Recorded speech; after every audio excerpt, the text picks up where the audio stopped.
राक्षस बचेगा फिर? जब भगवान का साक्षात स्पर्श हुआ है इसलिए उसका शरीर जो था वह पवित्र हो गया।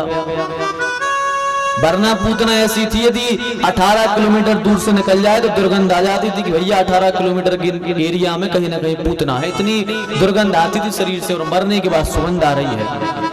यह पूतना कौन थी? ये महाराज बलि की पुत्री रत्नमाला थी। महाराज जो बलि थे, वामन भगवान गए थे, 3 पग में नाप लिया था सब, वही महाराज बलि की पुत्री थी रत्नमाला। क्या हुआ जब बलि के यहाँ भगवान वामन पहुंचे तो उसने देखा कि वाह देखो कितना सुंदर बालक है, कितना नन्हा सा बालक है, कितना प्यारा है। ऐसा लग रहा है यदि ये हमारा बालक होता तो अपने स्तनपान कराते इसको, अच्छा वात्सल्य सुख देते, कितना प्यारा बालक है।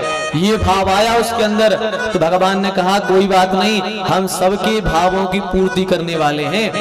आपके अंदर यदि भाव आया है मातृभाव तो हम जरूर आपका स्तनपान करेंगे। लेकिन भगवान ने जैसे ही 2 पैर में सवनाक लिया, तीसरा पैर बलि के ऊपर रख दिया और बलि के लिए भगवान ने रसातल को भेज दिया। तो उसकी पुत्री ने सोचा अरे कितना सा बालक है पर दुष्टों जैसा काम कर रहा है, इतना सा है और देखो उसकी दुष्टताई, हमारे पिताजी को लूट लिया। अरे यदि हमारा बालक होता ये तो हम उसको स्तन में जहर मिला के पिला देते और मार डालते।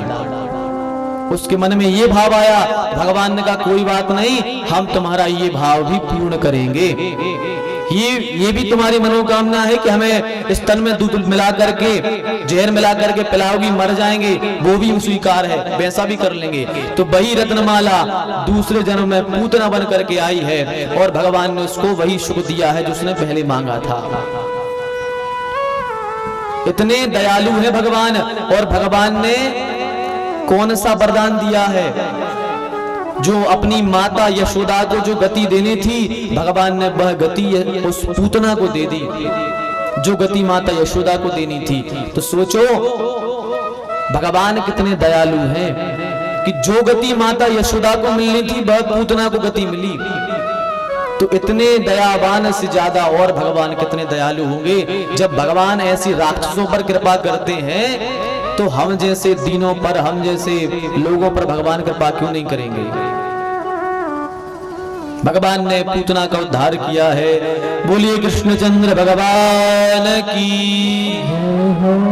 इसके बाद में जब लाला का प्राकट हो गया है तो अब भोलेनाथ भी दर्शन करने आए। भोलेनाथ तो भैया जब जब भगवान का अवतार होता है दर्शन करने आते हैं। तो भगवान भोलेनाथ ने बढ़िया भेष बनाया, नट जैसा भेष बनाया और नट का भेष बना करके अब जो है नंद बाबा के यहाँ आ गए। आकर के द्वार पर खड़े हो गए और बोले अलख निरंजन। गोपियां निकल करके आई, बोली बाबा क्या चाहिए? बोले हमने सुना है तुम्हारे यहाँ लाला हुआ है, हमें लाला के दर्शन करा दो।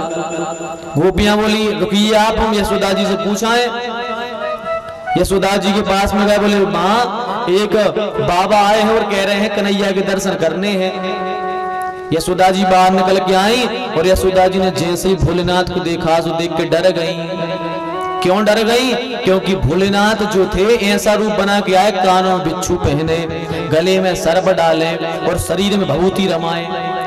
यशोदा जी बोली बाबा तुम्हें जो चाहिए वो ले लो, खाने का ले लो, सोना ले लो, चांदी ले लो, हीरे मोती जवाहरात सब ले लो, पर हम लाला के दर्शन नहीं कराएंगे।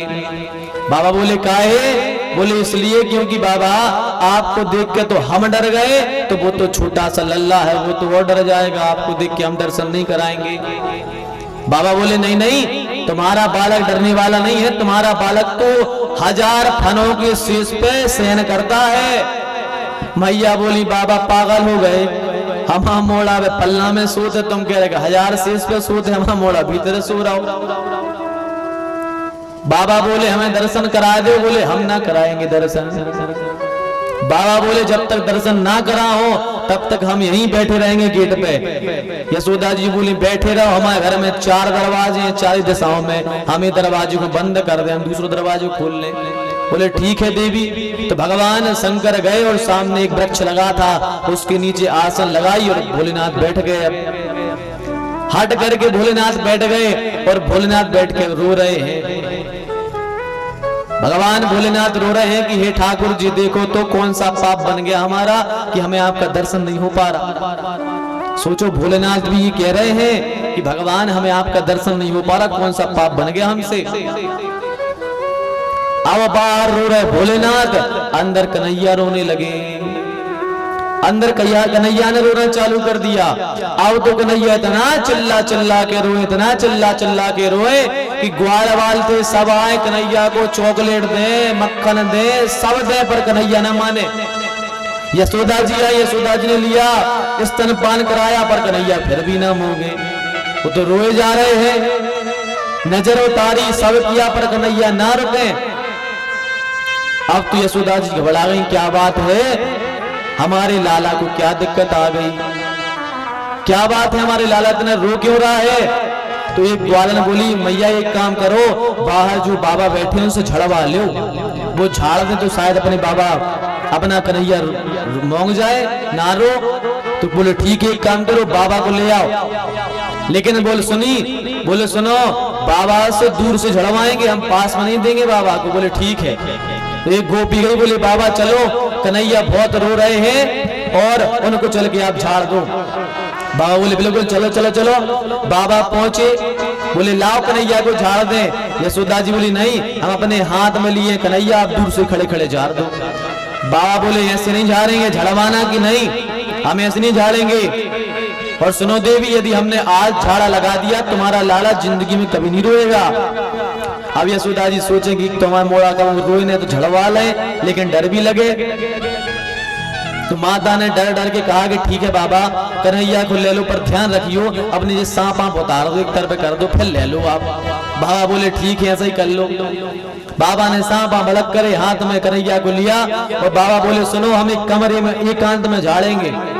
अब यशोदा जी और घबराए कि एकांत में काय ले जा रहे। और बाबा ने जाके दई, सुनो यशोदा जी, कान लगा के सुनियो ने आंखों से देखियो ढूक के, कैसे जे कोई आंखों से ढूक के देखे हो कि आंखें फूट जाए, और जे कोई कान से सुने जो कोई कान फूट जाए।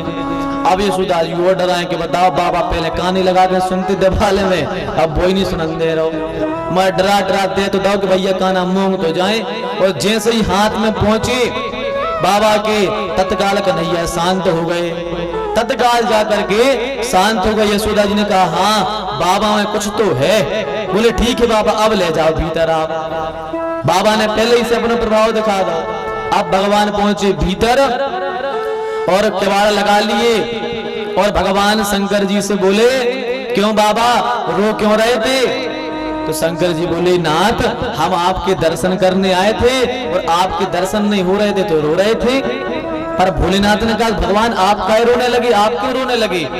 भगवान ने कहा अरे बाबा, जब आप रो रहे थे तो आपके दुख में हम भी रोने लगे।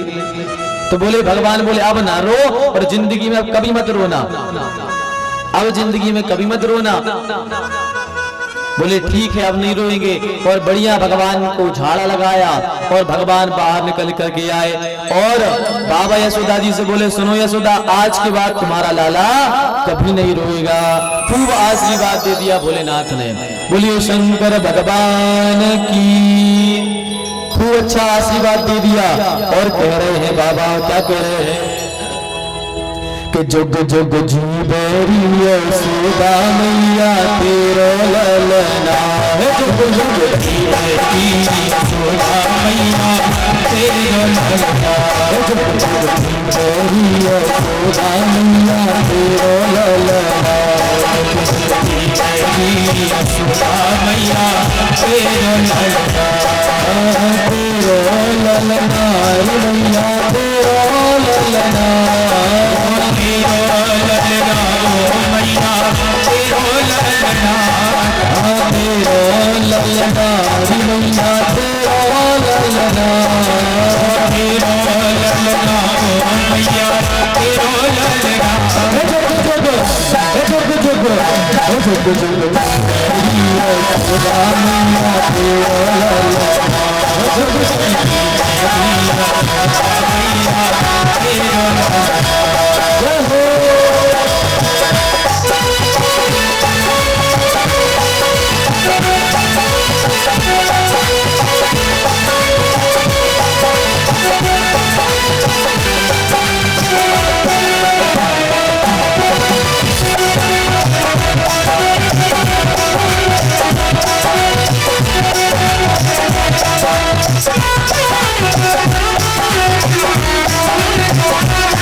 तो यशोदा ऐसा सुख बन जायो, यशोदा ऐसा सुख बन जायो, तू मात यशोदा ऐसा सुख बन जायो, तू मात यशोदा ऐसा सुख बन जायो। पूर्ण ब्रह्म जगत गोस्वामी, पूर्ण ब्रह्म जगत गोस्वामी तेने गोद खिलायो, पूर्ण ब्रह्म जगत गोस्वामी तेने गोद खिलायो। ताको तार गुलाब पलना तेरो ललना, ताको गुलाब पलना तेरो ललना, जग जग मेरी यशोदा मैया तेरो ललना, जग जग मेरी यशोदा मैया तेरो ललना।